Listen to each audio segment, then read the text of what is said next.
সুপ্রিয় দর্শক বন্ধু, আসসালামু আলাইকুম। প্রতিদিনের মতো আজকে কাপু কামে চ্যানেল হাজির করেছি। মিডিয়া কি কারণে আসছে সেটা আপনাদের শোনাবো। আসসালামু আলাইকুম আপু। ওয়ালাইকুম সালাম। ভালো আছেন? হ্যাঁ, ভালো আছি। আপুর কাকে বিয়ে শাদী হয়েছিল? হ্যাঁ, হয়েছিল। যাক, স্বামী নিয়ে সুখী আছেন নাকি? না, অনেক কষ্ট আছে। অনেক কষ্টে আছেন না? হুম। তো একা একা থাকেন? হ্যাঁ। আচ্ছা, বিয়ে বসবেন তাহলে এখন? আবার বিয়ে বসমো যদি মনের মতো হয় তাহলে বসমো। মনের মতো হলেই বিয়ে বসবেন না? হুম। ফ্যামিলিতে বাবা মা ভাই বোন কেউ আছে?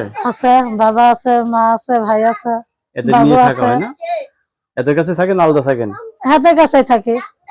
আচ্ছা, এই যে এখন বিয়ে বসতে চাচ্ছেন, স্বামী সংসার করতে পারবেন? পারবো পারবো না কে? ছেলে মেয়ে কয়জন আছে আপনার? আমার এক মেয়ে। এক মেয়ে, আরো হবে না? হইব, হইব না হবে না? কে? দর্শক, আপুর কথাগুলো শুনলেন। আপু কিন্তু অত্যন্ত সরল সোজা মানুষ। আপুর জীবন সঙ্গী চাচ্ছে, ছেলে যে বয়সেরই হোক, আপুর তরফ থেকে কোনো সমস্যা নেই, ঠিক না? হুম। তাহলে এখন বিয়ে বসতে চাচ্ছেন, মানে অনেকের বউ চলে গেছে, এরা যদি আপনাকে বিয়ে করতে চায় রাজি আছেন তো? হ্যাঁ, যে সে যদি আমার পুরো পাঁচটা দিতে পারে তাহলে অবশ্যই আমি একটু রাজি।